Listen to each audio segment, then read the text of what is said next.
우리를 위해서 십자가의 고난을 당하시고 보혈을 흘리시고 사흘 만에 부활하신, 죄와 죽음을 정복하신 부활절 아침에 할렐루야 하나님 앞에 찬양을 돌리고 승리하신 부활의 축복이 여러분과 여러분의 가정 위에 임하시기를 먼저 축원합니다.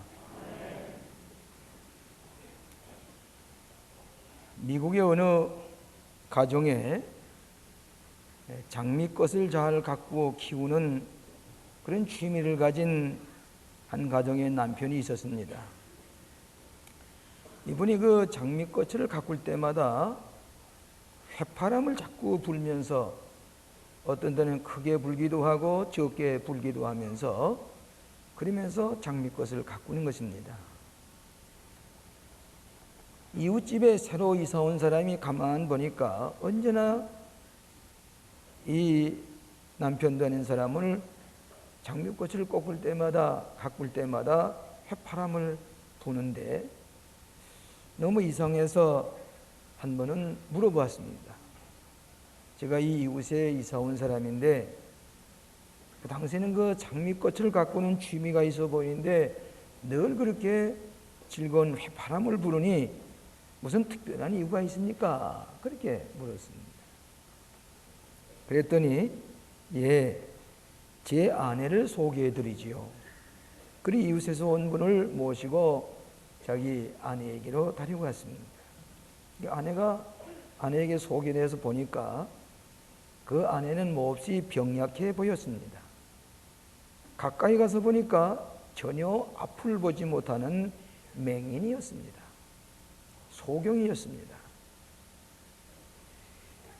근데 이 남편은 그 앞을 보지 못하고 병약한 부인을 위해서 그 정원에서 장미를 가꿀 때마다 내가 당신 옆에 가까이 있어, 그런 표식으로 휘파람을 크게도 불고 적게도 불면서 남편이 당신 옆에 있다고 하는 것을 알리기 위해서 이렇게 휘파람을 불었다는 얘기입니다. 오늘 부활절 아침에 우리 예수님께서 소경과 같이 병약한 우리들, 죄로 말미암아 불의와 흑암의 세력에 시달리고 있는 우리들에게 너희들을 홀로 내버려 두지 아니하시고 하나님께서 살아서 너희 옆에 계시다 하는 증거로 오늘 부활의 아침에 예수 그리스도께서 살아서 함께 계심을 증거하는 것이 부활 아침의 축복이라고 믿는 것입니다. 여러분, 성경 말씀 가운데 아무리 보아도 베드로가 예수님을 제일 오래 모시고 다녔을 것입니다. 3년 반 동안 예수님을 모시고 교훈을 들으시고 또 병도 고치시고 파도를 장전케 하시는 기적을 보았습니다. 그리고는 겟세마네 동산에 함께 가서 기도도 했습니다. 또 최후의 만찬에 참여하셔서 떡과 포도주도 나누어 들었습니다. 그런데 재판받으실 때에 이 베드로는 재판받으시는 예수님 앞에서 3번이나 예수님을 부인도 했습니다. 낙심이 되어서 저 갈릴리 호수가에 가서 다시 고기 잡으려고 했던 일도 있었습니다. 그러나 이 베드로는 예수님의 빈 무덤 앞에 가서 예수님이 부활하신 것을 눈으로 보고 어떤 때는 두려워 떨면서 그 빈 무덤 앞을 들여다보기도 했습니다. 마지막에 갈릴리 호숫가에서 예수님께서 부활하신 주님이 떡을 구워서 생선을 구워서 제자들에게 주시면서 네가 나를 사랑하느냐? 예, 제가 주를 사랑하는 줄 주께서 하시나이다. 3번씩이나 반복해서 네가 나를 사랑하느냐 이렇게 물으신 줄 압니다.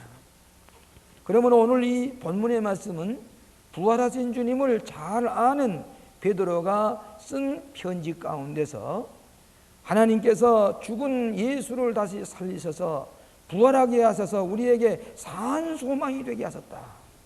이 산 소망을 믿고 사는 사람은 죄와 죽음 앞에 패배자가 아니라 승자가 되는 것을 우리에게 약속해 주신 귀한 성경 말씀을 우리가 읽으면서 네 가지로 은혜를 나누고자 하는 것입니다. 첫째로 기독교의 중심이 되는 부활의 산 소망의 말씀입니다. 우리 기독교는 기쁨의 종교, 또 찬양의 종교, 감사의 종교라고 합니다. 만약 예수님이 십자가에서 그대로 죽음으로 끝났을 것 같으면 기독교는 비극의 종교가 될 것이고 슬픔의 종교가 될 것입니다. 그러나 예수님은 그 십자가에서 죽으셨다가 사흘 만에 부활하셨기 때문에 예수님은 믿는 우리들은 기쁨과 감사와 찬양의 종교로 주님 앞에 찬송을 부르신 까닭은 예수님께서 죽지 아니하시고 부활하셨기 때문입니다. 그래서 8절에 보면 믿고 말할 수 없는 영광스러운 즐거움으로 기뻐하나니, 예수님께서 부활하셨기 때문에 초대교회의 메시지가 예수 부활, 예수 부활이었습니다. 예수님이 부활하셨기 때문에 성서가 생겼고 교회가 생겼습니다. 여기에 믿음이 생겼고 산 소망이 생기게 됐습니다. 그래서 이 바울 선생은 고린도전서 15장 14절에 그리스도께서 다시 살지 못하셨으면 우리의 전파하는 것도 헛것이요 또 너희의 믿음도 헛것이라. 예수님 부활하시지 않았으면 우리가 믿을 것이 뭐 있겠어요? 또 우리가 전파하는 기쁜 소식이 뭐 있겠어요? 그렇기 때문에 사도 바울은 부활이 없다면 우리의 믿음도 헛되고 너희의 전도하는 전도도 헛되다 그랬습니다. 우리 기독교는 역사적인 사건 후에 세워진 종교지 어떤 철학적인 이론이나 형이상학적인 도덕적인 교훈이나 신비스러운 무슨 종교적인 교리에 입각한 종교가 아니라 기독교는 부활의 주님의 사실 앞에 이루어진 종교가 기독교요. 역사적인 사실을 가지고 있는 종교가 기독교라고 하는 것입니다. 여러분, 예수님께서 탄생하신 것을 가지고 BC와 AD를 구별하는데 우리 예수님께서 부활하셨기 때문에 예수님의 탄생이 구원의 역사의 시작으로 기원 전과 기원 후로 나눕니다. 사실은 금년이 예수님이 탄생하신 지 2000년이 되는 해입니다. 그렇기 때문에 이 2000년이 되는 부활절의 의미는 더욱 큰 뜻을 가지고 있습니다. 부활하셨기 때문에 예수님의 탄생이 구원의 역사로 새롭게 시작되기 때문에 기원 전과 기원 후로 나누는 분기점이 되는 것입니다. 또 여러분, 유대인이 안식일을 지키다가 주일날로 예배를 드리게 되는 것은 이건 보통 사건으로 이루어지지 않습니다. 예수님께서 부활하셨기 때문에 주일날 아침에 부활절로 매일같이 주일을 예배드리는 날로 정해서 주일날 하나님의 날로 주님의 날로 예배드리는 것은 부활이 있었기 때문입니다. 또 이 신약성경에 이 성경 말씀은 예수님의 부활을 근거로 해서 쓰여졌습니다. 예수님의 부활이 안 계셨다면 이 성경은 쓰여지지 않았을지 모릅니다. 이 교회가 2000년 동안 그 수많은 핍박 가운데서도 교회 사명을 다하신 까닭은 부활의 주님을 믿고 세워진 교회이기 때문에 몸된 교회가 오늘날까지 살아서 역사하시는 것은 부활의 주님이 분명하게 다시 살아나셨기 때문입니다. 오늘 우리들에게 세례 예식을 행하는 것도 부활이 있었기 때문에 세례 예식의 의미가 있습니다. 성찬식을 행했습니다. 예수님의 피와 살이 그대로 죽고 땅에 묻혔다면 예수님의 성찬식인 의미가 없을 것입니다. 한 번은 모하메트 교인이 기독교를 전하는 선교사에게 얘기를 하기를, 나는 당신들에게 자랑할 것이 하나 있습니다. 이게 뭐입니까? 당신들은 예수님의 관이 없지요. 예수님의 시체를 묻는 관이 없지요. 우리는 메카성에 가게 되면은 마호메트에 누워있는 관을 우리가 볼 수가 있습니다. 그러니까 그 선교사가 하는 말이, 우리 기독교는 예수님이 이미 부활하셨기 때문에 관이 필요도 없고 무덤도 필요 없습니다. 빈 무덤뿐입니다. 이렇게 얘기를 했다고 합니다. 미국의 유명한 설교가 사무엘 슈메이커라는 사람이 한번 이렇게 얘기를 했습니다. 교회나 성서가 부활을 설명하는 것이 아니라 부활이 바로 교회와 성서를 설명하고 있다. 만일 예수 그리스도께서 부활하시지 않으셨다면 교회도 성서도 생겨나지 못하였을 것이다. 예수께서 성금요일에 십자가에 죽으심으로 실패로 끝난 줄로 알고 그의 친구들이 뿔뿔이 흩어지고 말았다. 그의 운동도 중지가 되었다. 그러나 예수께서 죽으셨다가 부활하심으로 말미암아 그의 친구들이 다시 모여들기 시작을 했고 그의 운동은 다시 시작이 되었다. 오늘까지 그 운동은 중지되지 아니하고 오늘까지 교회가 존재하는 까닭은 예수님께서 죽으셨다가 부활하셨기 때문이라고 이렇게 사무엘 슈메이커라고 하는 유명한 설교가가 설명한 적이 있습니다. 그런 거로 우리 기독교의 중심 메시지는 십자가에 죽으신 것이 아니라 가톨릭에는 이 십자가에 예수님의 시체가 축 매어달려 있는 것이 고상으로 늘 보면서 미사를 드립니다. 그러나 기독교는 이 시체는 이미 부활하셨기 때문에 예수님의 시체가 매어달리지 아니한 부활의 주님을 이 십자가를 통해서 날마다 찬양하고 영광을 돌리는 것입니다. 그렇기 때문에 죽음을 이기시고 흑암을 이기신 주님을 믿는 우리들은 부활의 주님과 함께 여러분도 산 소망 가운데 승리하게 되는 것을 믿으시기를 바랍니다. 이것이 기독교의 중요한 메시지입니다. 두 번째는 우리를 거듭나게 하시는 부활의 산 소망이 되십니다.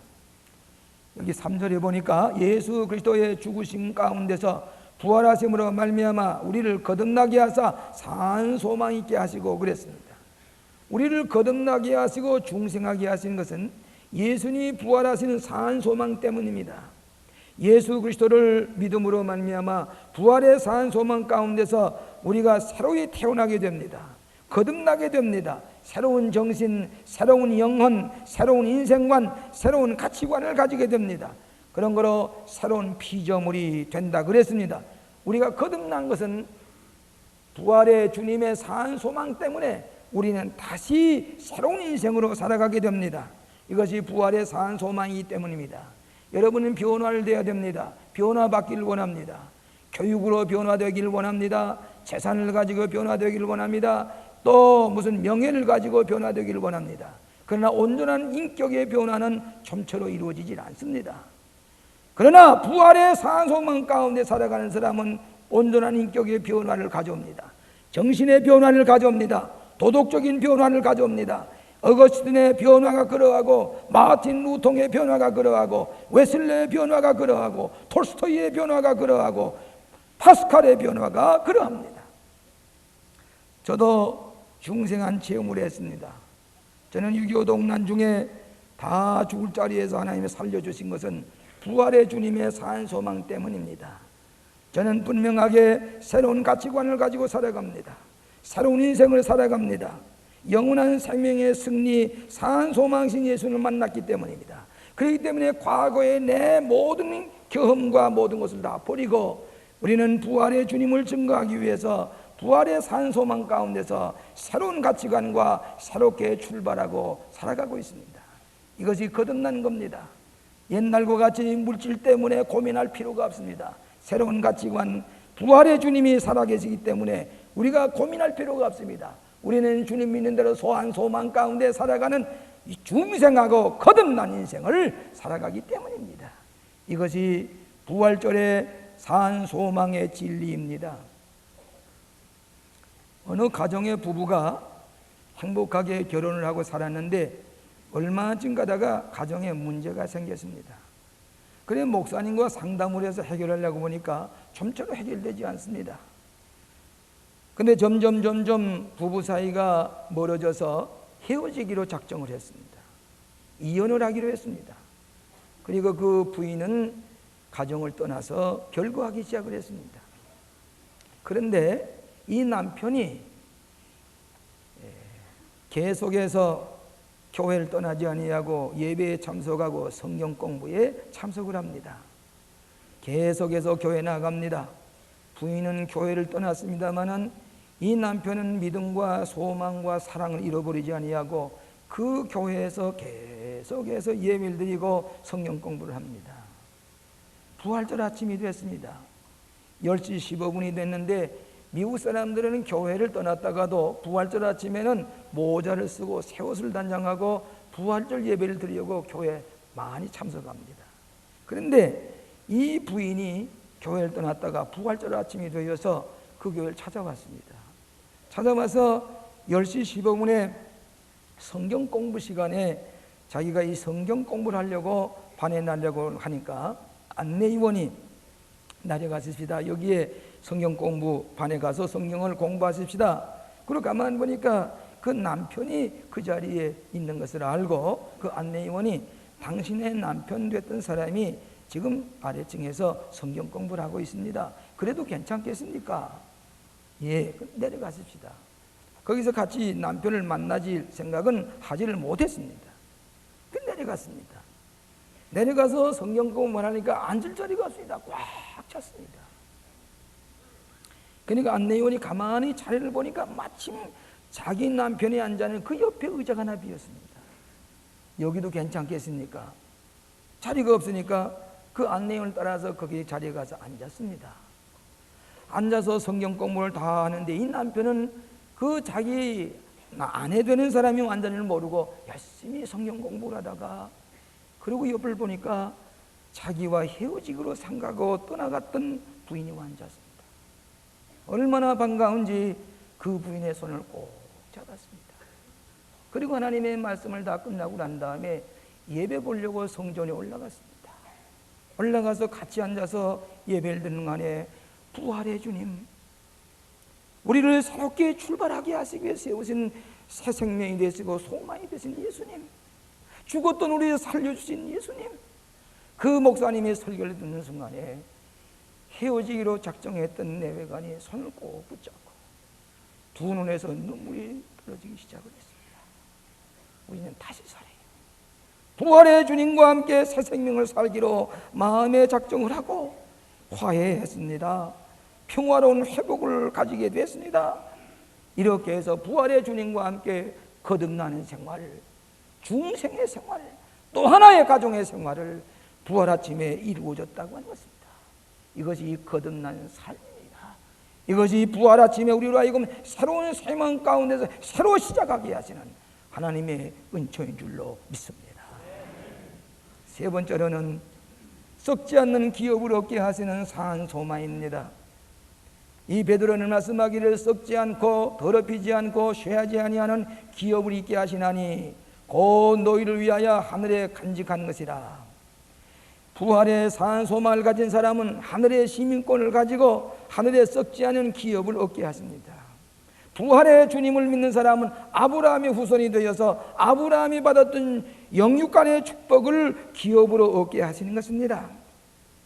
오늘 먼 이 땅 위에 성령께서 우리를 인치심으로 기업의 유업을 얻게 하신다고 에베소 1장 13절로 14절에 말씀했습니다.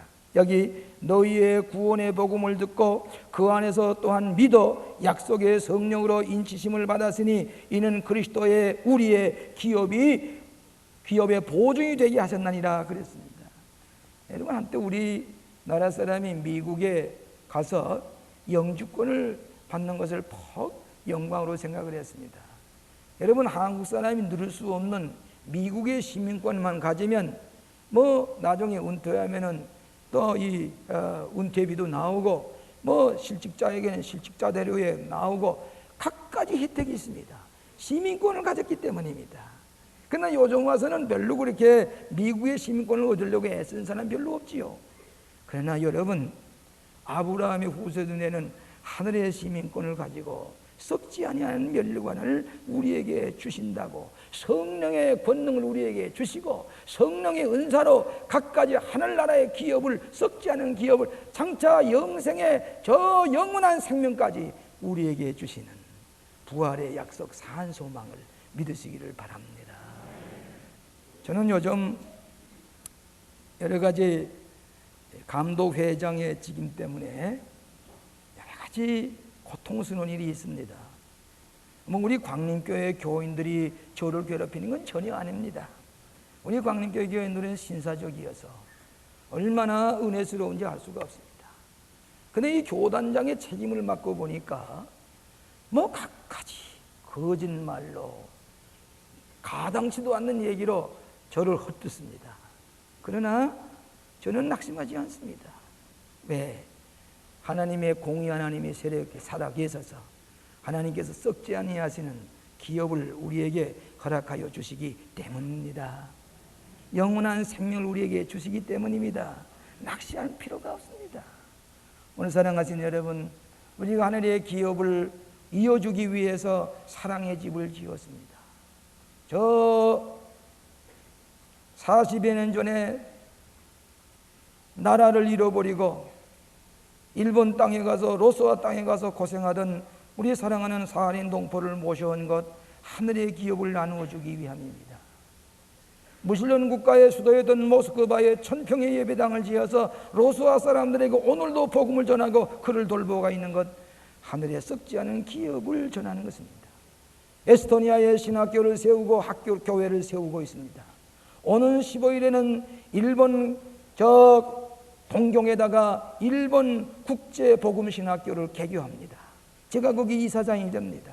우리 교회에서 일본에 있는 학생들을 신학교육을 시켜서 목사를 만들기 위해서 일본의 교수와 한국의 교수와 같이 협력을 해서 복음신학교라는 국제신학교를 개교를 해서 동지자대학을 나온 사람, 개요대학을 나온 사람, 동교대학을 나온 사람, 저 대판대학을 나온 사람, 그 사람들을 훈련시켜서 목사 안수를 주어서 일본 사람들을 위해서 선교하기 위해서 하늘에 썩지 않은 기업을 일본 땅에 베푸는 놀라운 일을 시작하게 되었습니다.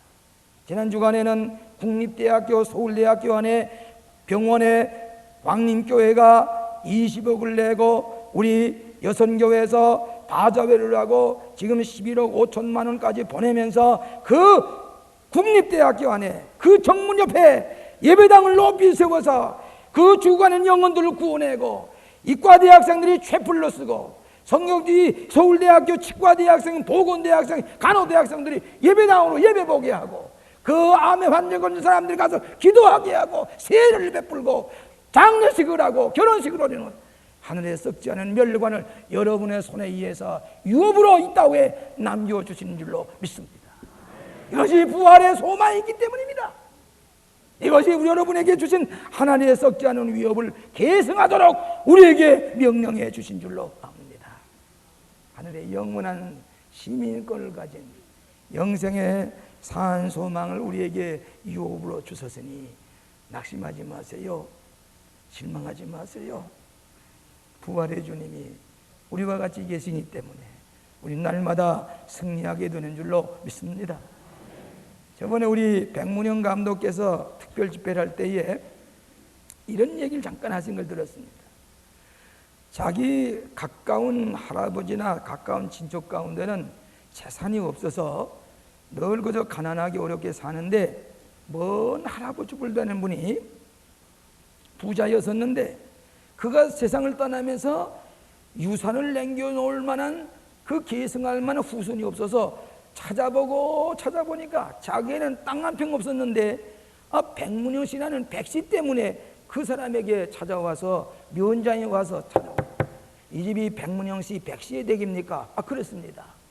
저 백모모라고 하는 할아버지 되는 분이 큰 재산을 남겨놨는데 이것이 다른 사람에게 유업을 줄 수가 없고 유산을 남길 수 없고 이 백문영 씨 당신에게 이 재산이 돌아가게 되었습니다. 뜻밖의 유산을 갖게 됐습니다.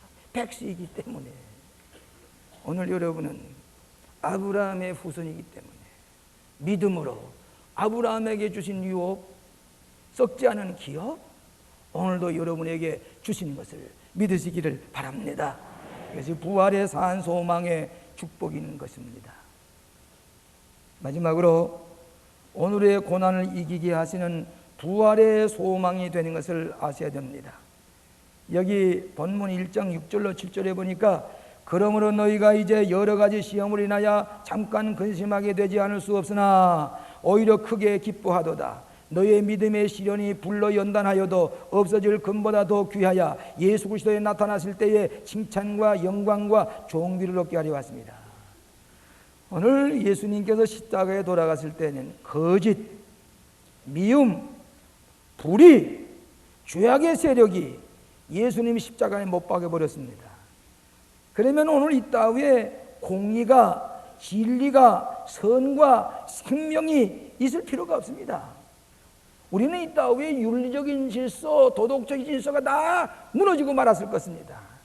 그런데 예수님께서 십자가에서 승리하심으로 말미암아 진리의 승리, 정의의 승리, 사랑의 승리, 선의 승리, 참 생명의 승리, 이거기 때문에 우리는 부활로 말미암아 산 소망을 가지게 되는 줄로 믿습니다.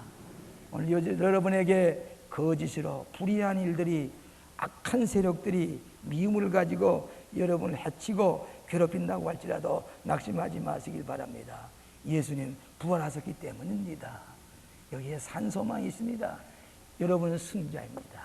부활의 주님을 믿기 때문에 우리는 모든 불의의 세력을 우리 앞에 있다고 할지라도 궁극적으로 의와 사랑과 생명과 공의와 또 참 진리가 승리한 줄로 믿고 좌절하지 마시고 날마다 승자의 삶을 살아가시는 여러분 되시기를 축원합니다. 마태복음 5장 10절에 의를 위하여 핍박을 받는 자는 복이 있나니 천국이 저희 것이요. 나를 인하여 너희를 욕하고 핍박하고 거짓으로 너희를 거스려 모든 악한 말로 너희를 괴롭힐 때에 너희에게 복이 있나니 기뻐하고 즐거워하라. 하늘에 너희의 상이 큽니다. 예수 그리스도로 말미암아 우리에게 힘을 주신 하나님께 감사하노니 그러므로 사랑하는 형제들아 견고하고 흔들리지 말며 항상 주의 일에 더욱 힘쓰는 자들이 되라. 이는 너희 수고가 주 안에서 결코 헛되지 않은 줄로 아노라 그랬습니다. 우리는 사랑하시는 이로 말미암아 우리가 넉넉히 이깁니다. 여러분 산 소망 가운데 날마다 승리하는 승자가 되시기를 바랍니다. 영국과 불란서가 전쟁을 하게 될 때에 유명한 워털루 전쟁 때입니다. 그때는 지금과 같이 무슨 무전이나 통신망이 좋지 못하니까 배로 이렇게 수기를 가지고 빨간 기와 붉은 기를 가지고 이렇게 수기를 가지고 이 메시지를 전하게 됩니다. 전쟁에 이기고 지닌 것을 이렇게 해서 나눴다 하면서 그 수기를 가지고서 전쟁의 상황을 전합니다. 그날따라 안개가 끼고 검은 구름이 나주 떠다니게 됐습니다. 시계가 자꾸 가리워집니다. 근데 멀리 영국 군함에서 수기가 날아오는데 뭐라고 신호가 오는 거니? 웰링턴 defeated. 웰링턴은 패다. 영국의 웰링턴 장군은 패다. 이렇게 신호가 오는 것입니다. 그러니까 영국 국민이 낙심이 돼서 실망 가운데서 이긴 줄 알았더니 이제는 프랑스에게 패했구나 생각했습니다.